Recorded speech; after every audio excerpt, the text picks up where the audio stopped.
Hi guys! So, ayun na nga, may natanggap akong gift from my fan, which is si Olin. So, thank you so much, Olin.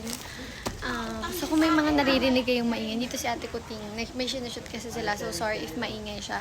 So, ayan na nga, dito yung package. Gusto ko na siyang buksan actually nung Sunday yata pa siya dumating. And then, Monday lang kasi kahapon lang ako dumating. Hindi ko siya na-open agad kasi I'm so busy. So, ngayon, bubuksan ko na siya. By the way guys, Relax nga pala siya. Wala lang, gusto ko lang siya i-content. Pangdagdag na din. So, gusto ko lang i-open yung gift ng fan sa akin. So, bubuksan ko na siya. Mahaba naman yung nails ko. Ayan na nga. Ayan lang. Nakabak siya, be. So, ayan na siya. Buksan ako. No? Seal na sila.